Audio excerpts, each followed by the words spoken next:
Rosa was the 10th housekeeper this month, and Edward was ready to fire her by sunset. The 9 before her had failed to adhere to his ironclad rules, and Edward had no reason to believe Rosa would be any different. "Explain yourself," he said, his voice low and curt. "I danced with your daughter," Rosa said simply. The silence that followed was heavy and sharp. "Why?" The question finally came, almost a growl. "Because I saw something in her, a spark," Rosa replied, her voice steady. "I put on a song." Her fingers twitched. She was following the beat, so I moved with her. Just a few minutes earlier, a last-minute cancelled meeting had brought Edward Grant, CEO of Grant Technologies, home earlier than expected. If not for this chance event, Edward would have missed everything. Rosa, the new housekeeper, was dancing gently with Nora, his daughter, who had been paralyzed from the waist down and hadn't spoken a word in nearly 3 years, not since her mother's death. And yet now, she was following Rosa's every move with a look of utter concentration, and from the very lips that had been silent, a faint tune was humming. Edward stared at this stranger, doubt and a flicker of hope, he thought long dead, warred in his eyes. "You are not a therapist, Rosa," he began, his voice like ice. "You are not trained. You are not authorized to touch my daughter." Rosa stood quietly near the door, her hands still clasped gently in front of her apron. She didn't offer a defense, just waited. Her silence only fueled his anger. "You could have undone years of therapy," he muttered, his voice strained with the desperation he always kept hidden. "There are structures, scientific protocols." He spun around, his sharp eyes boring into her. "Do you have any idea how much I've paid for her care? Have you listened to what the best specialists have to say?" Only then did Rosa speak, her voice slow and calm. "Mr. Grant, I have listened, but they see Nora as a collection of symptoms. They didn't see what I saw today." She took a step forward, her gaze unwavering, that spark in her eyes. "Nora chose to follow me, not because of a physical therapy exercise, but because her soul wanted to. She was listening to the music." Edward felt the defensive walls he'd built with money and logic begin to crack. Not because he agreed, but because he was utterly baffled. This didn't follow any formula he knew. "You think a dance can fix trauma? That a few twirls can erase 3 years of silence?" His voice cracked, revealing the wound beneath the billionaire's armor. Rosa didn't answer the question directly. She knew it wasn't her place to argue medicine, and doing so would miss the more important truth. Instead, she offered a simple statement, yet it carried the weight of a silent accusation. "I danced because I wanted to make Nora smile," she said softly. "Because in this house, it seems everyone has forgotten that she still can." The words struck him harder than any physical blow. Edward's fist tightened on the tabletop, his knuckles turning white. He had provided Nora with the very best of everything, but a smile. When was the last time he had even thought of that? "You crossed a line," he said, the words a struggle, but they had lost their threat. Rosa looked directly at him, and this time her eyes held not just calm, but compassion and a frightening clarity. "Mr. Grant, you've spent millions trying to fix her." Her voice was still quiet, but each word echoed in the vast, empty luxury of the room. "But have you ever tried listening to her soul? Have you ever truly seen her?" Rosa's questions hung in the air, not as an accusation, but as a raw, undeniable truth. Edward didn't answer. He couldn't. His gaze flickered to Nora, who was still looking at Rosa with a trust he had never received. Edward did not fire Rosa. He decided to let her stay. Later that night, after the entire house had fallen silent, Rosa stood alone in the grand living room, silver moonlight spilling through the window, turning the polished floor into a liquid pool. She looked at her own reflection. On a subconscious impulse, she rose softly onto her toes, her arms lifting, attempting a basic ballet position. Instantly, a sharp, familiar, and cruel pain shot up from her ankle. Her face contorted, and she had to quickly grab the arm of a chair to keep from buckling. She bent down, her hand gently rubbing a faint scar. Her gaze drifted toward the hallway leading to Nora's room. A profound sadness flickered across her face, only to be quickly replaced by a gentle determination. In the days that followed, Rosa didn't do anything complicated. She simply hummed old melodies and spoke to Nora as if the girl had always been listening, and small things began to happen. Nora's eyes, once vacant, now followed Rosa's form as she moved about the room. Then came the slow blinks when Rosa spoke, like a silent reply. The culmination was a small smile, the first in years, that flickered across Nora's lips when she saw Rosa enter the room. Edward witnessed it all. To him, these small signs were more significant than any expensive therapy. He understood that his daughter was still in there, and Rosa, in some impossibly simple way, was calling her back. But why could an ordinary housekeeper succeed where top specialists had failed? The answer began to reveal itself late one night, not from a report, but from an image on a security monitor. Edward was in his office, reviewing the day's footage, an old, controlling habit he couldn't break. He saw Rosa, after making sure Nora was fast asleep, standing alone in the middle of the moonlit living room. She wasn't cleaning, she just stood motionless for a long time. Then, slowly, almost unconsciously, one of her arms rose, tracing a perfect, fluid arc through the air. It was a gesture of breathtaking grace, a movement that carried the memory of 1,000 hours of grueling practice. That elegant but unfinished movement was the key. It was the piece that didn't fit the puzzle. An ordinary housekeeper doesn't move like that. His suspicion, now a driving force, led him to a place he had avoided for 3 years. Lillian's old studio. The room was untouched, covered in a thin layer of dust. His eyes swept over the canvases, the stacks of art books, and stopped on an old wooden box on a shelf. He opened it. Inside were his wife's keepsakes, concert tickets, old photographs, and a few performance programs. He flipped through a thick, yellowed ballet program, and then his heart stopped. On the cover, under the stage lights, was a dancer captured in a breathtaking leap, and beneath the image, the words, "Principal dancer, Rosa Serrano." He hastily turned the next pages. A backstage photograph fell out. In it, Lillian had her arm thrown around the dancer, both of them beaming. It was Rosa, his housekeeper. All the pieces suddenly slammed into place, shrouded in questions. Why would a famous ballet dancer disguise herself as a housekeeper? What was her motive? A sense of betrayal and a vague dread washed over him. The next day, in Edward's office, the air was stretched taut. Rosa stood before his desk, assuming she had been summoned for a report on Nora's progress. Edward said nothing. He simply slid the ballet program and the photograph across the desk. Rosa saw them. The color drained from her face, her usual composure shattering, replaced by a look of grim resignation. She knew she'd been caught. "I'm not going to ask why you lied on your application," Edward began, his voice cold and sharp. "I just want to know one thing. Who are you, and why are you really here?" Rosa took a deep breath and lifted her chin, her eyes no longer holding any deference. "My name is Rosa Serrano," she said clearly. "I was a dancer, and I was Lillian's best friend." The name Lillian, spoken from Rosa's lips, made Edward flinch. It wasn't said casually. It was intimate. It carried memory. "We met during an art project," Rosa continued, her voice tinged with nostalgia. "Lillian painted, and I danced. She said my dancing gave her paintings a soul. I thought her soul was the most brilliant, vibrant thing I'd ever known." She looked down at her hands, the long, slender fingers of a dancer, now accustomed to the work of a housekeeper. "My career ended after a severe injury. The stage went dark for me, but our friendship didn't." Silence filled the room, broken only by Edward's heavy breathing. This woman wasn't a stranger.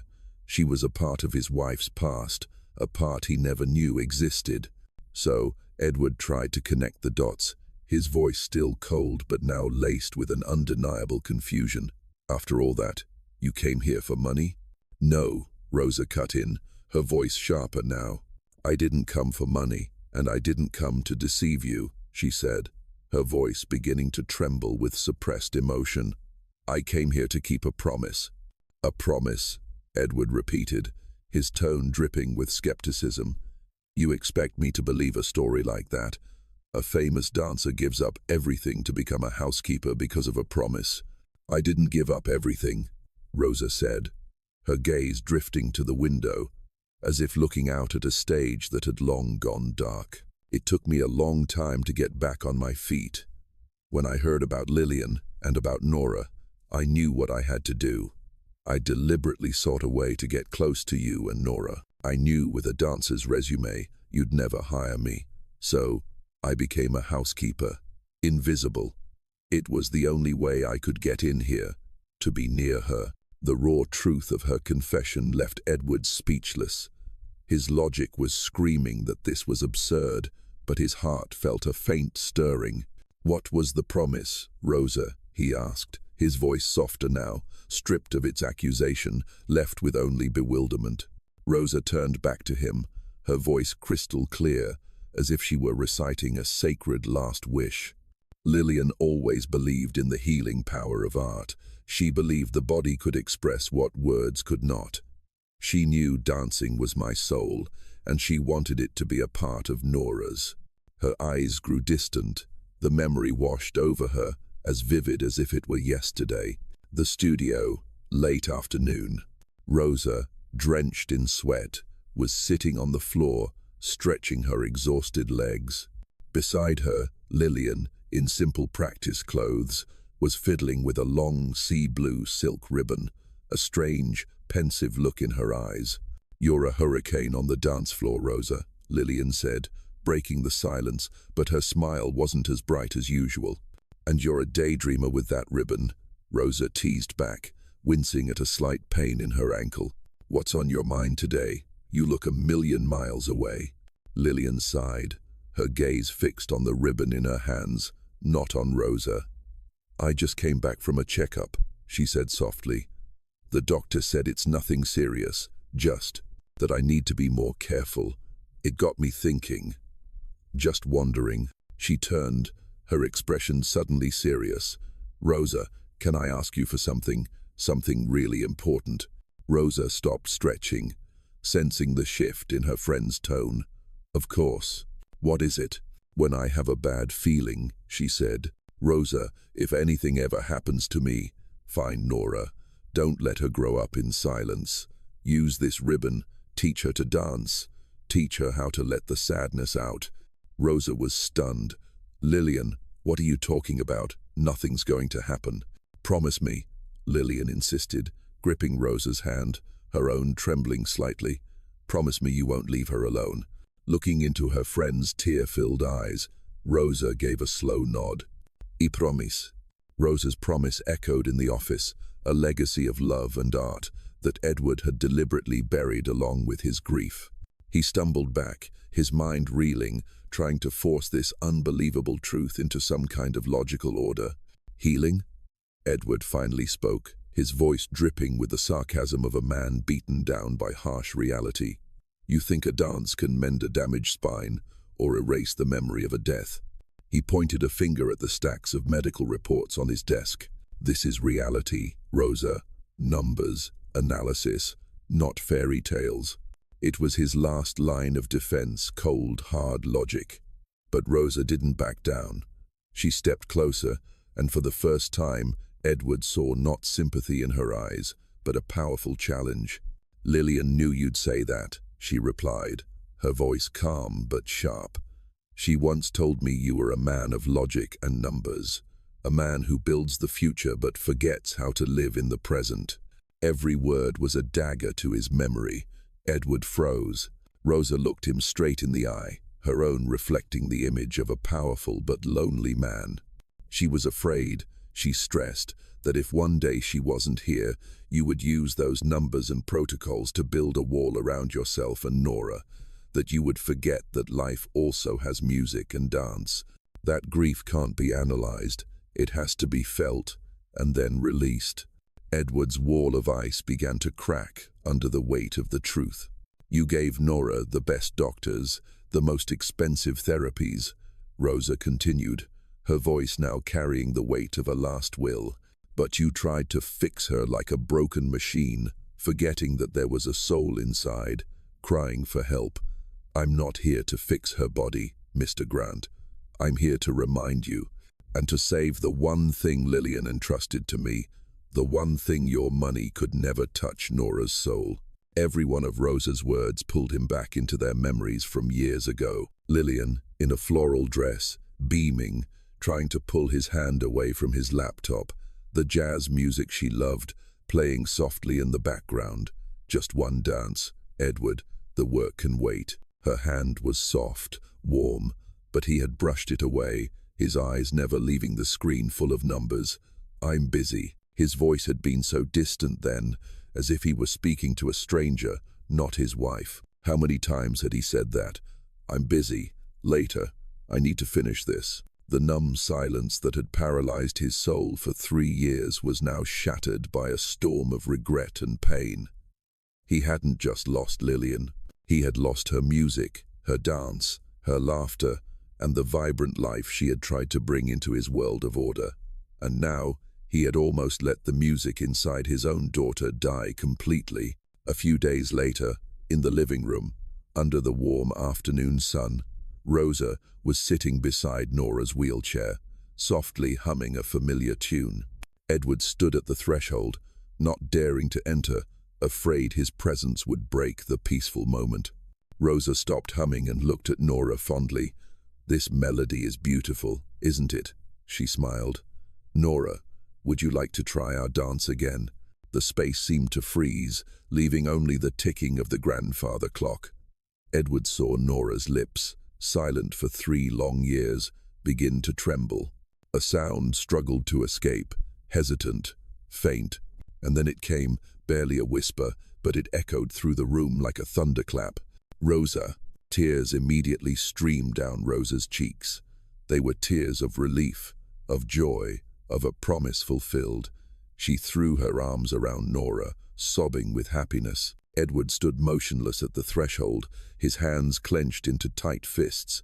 He heard Rosa's name, not his, but there wasn't a trace of jealousy, only boundless gratitude. A single, hot tear traced a path down the cheek of the man who had seemed to be made of stone. But the greatest turning point was yet to come. That night, after Nora was asleep, Rosa found Edward in Lillian's old studio, a place he had started spending more time. He was standing quietly, gazing at his wife's paintings. I think it's time, Rosa said softly. She held out a yellowed envelope, its seal still intact. Lillian gave this to me. She told me to only give it to you when you were ready to truly listen. Edward accepted it, his hands trembling. His wife's soft, elegant script graced the paper. He sat down, the hands of the man who commanded a tech empire, now fumbling to open this final letter of love. My dearest Edward, if you are reading this, it means I am no longer beside you. Please, don't retreat into silence. I know your grief will make you build walls, and I'm afraid you will lock Nora inside them with you. Don't let your logic drown out her music. I know you will find the best specialists for her, but there are wounds that science cannot touch. For that, I have asked someone, a friend I trust implicitly, who understands the power of art and healing. This person will find you, but only when you are ready to see what is right in front of you, not just what the charts say. Trust this person, Edward. Let them guide you both. Dance with her, my love, even if it's only in your heart. All my love, Lillian. Edward finished reading, the letter trembling in his hands. He understood now. That friend was none other than Rosa. Rosa just stood there beside him. She didn't offer platitudes. Her simple presence was a safe space for his grief to unfold. A few days later, in the living room, Rosa brought out something new, a long, sea-blue silk ribbon. She handed one end to Nora. Now, we don't use our feet. We use our hands to feel, Rosa said gently. She began to move, the ribbon undulating through the air like a river. Nora, with curiosity in her eyes, tried to move with it. The ribbon became a tangible connection between them. When Rosa pulled gently, Nora's arm extended further than it ever had in physical therapy. When Rosa twirled, Nora shifted her hips slightly in her wheelchair, bracing herself. And as the ribbon lightly brushed against her foot, Edward, watching from a distance, saw his daughter's toes twitch. He stepped slowly into the room, his footsteps silent, as if afraid to break the sacred moment. He didn't go to his daughter. Instead, he moved toward the old, dust-covered record player in the corner. His hand brushed across the vinyl records Lillian had kept, settling on Claire de Lune. A soft click, and then the gentle, familiar melody of Debussy began to fill the room. Rosa and Nora both stopped, looking up at him. The ribbon went slack, resting quietly between them. Edward moved toward his daughter, the awkwardness of a man who had forgotten how to feel evident in every step. He said nothing. He simply knelt on one knee, bringing himself to her eye level. He looked at the ribbon connecting Rosa and Nora, then gently reached out and took his daughter's free hand in his. Nora's hand squeezed his in return, and just like that, the three of them formed an imperfect circle, Rosa leading the dance, Nora the heart of the melody, and Edward, the one who had finally learned how to listen. He had spent years trying to fix what was broken, only to realize that what his daughter needed was not to be fixed, but to be found. And in the journey to find Nora, he had finally begun to find himself.